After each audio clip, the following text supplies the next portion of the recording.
Colon Help te învață să ai un stil de viață sănătos.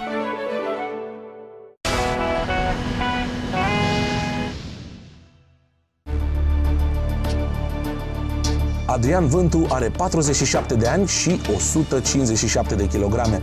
Viața lui nu stă chiar pe roze. Am reușit să ating în 2010, la început, 190 și de kilograme. Mai avea gradații fântarul. Obez este un cuvânt care nu pot să-l accepte încă creierul meu, chiar dacă am depășit stadiul al 3-lea sau al 4-lea, ceva din asta. Recunosc doar așa ca un fel de nesimțire a celui care a ajuns să se complacă vorba unui văr. Adică tu nu mănânci ca să trăiești, tu trăiești ca să mănânci. Adrian nu-și cenzurează poftele. Excesele alimentare îl țin legat cu un lanț al slăbiciunilor. Mai există vreo șansă pentru el? Nutriționista Cornelia Marin va afla curând răspunsul.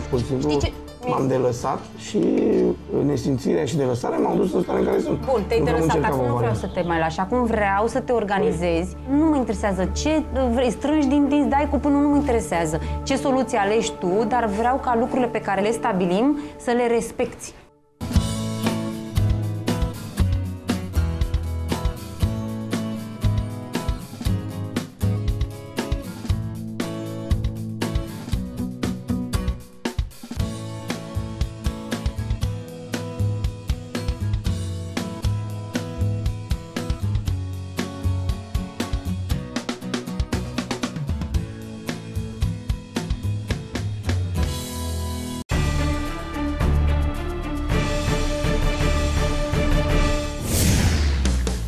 Adrian e convins că trebuie să ia startul. Știe că face asta acum ori niciodată. Dar înainte de orice, vrea să scape de toxinele cu care l-a procopsit nutriția lui Anapoda.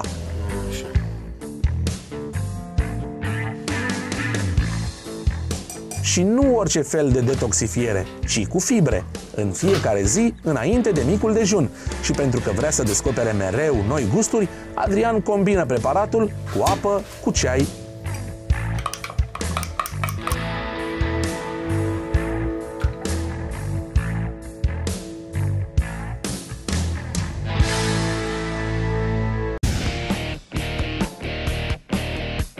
Stilul de viață e haotic, dar Adrian are explicații pentru orice și o plăcere deosebită să le ofere Corneliei, să o contrazică și să o convingă de varianta lui.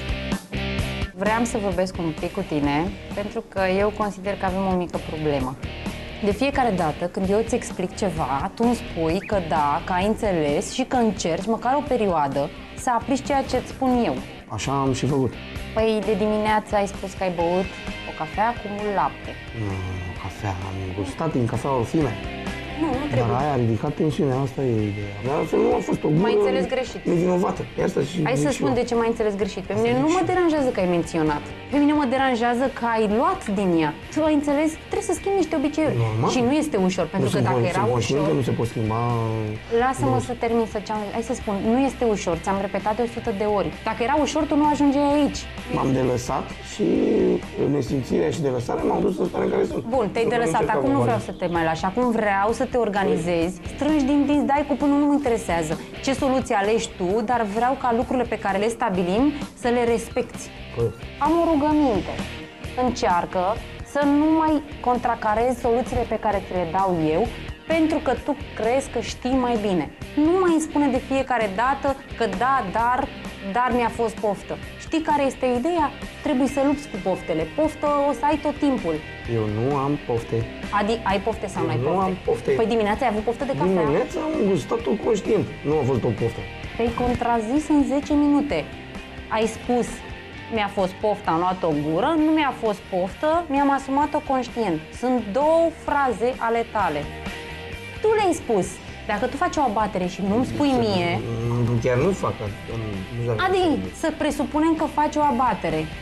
Tu dacă nu-mi spui mie, eu nu știu pe urmă ce soluții să găsesc. Să vă spun, Dacă tu faci o abatere și nu-mi spui, înseamnă că tu ești altă echipă, eu sunt altă echipă. Dar nu vreau deci doi oameni din două echipe diferite n-au cum să câștige împreună niciodată, corect? Am înțeles. Bun.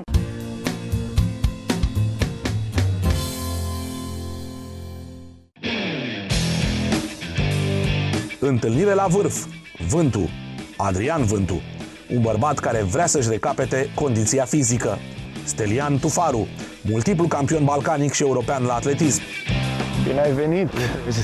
Salut, Stelian! Adi. Să începem primul antrenament. Hai să începem. 1 până jos. Și 2 3. Hai, foarte bine. Asta doar încălzirea. 4.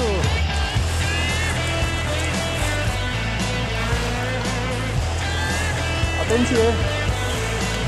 Ridici? Adrian ridică în fiecare zi ștacheta pentru antrenamentul sportiv. E fidel și programului de detoxifiere cu fibre. Fibre adevărate, nu dintre acelea despre care crede el că sunt în carne. Trage! Nu te oprești, mai ai! Și! Bine! Foarte bine!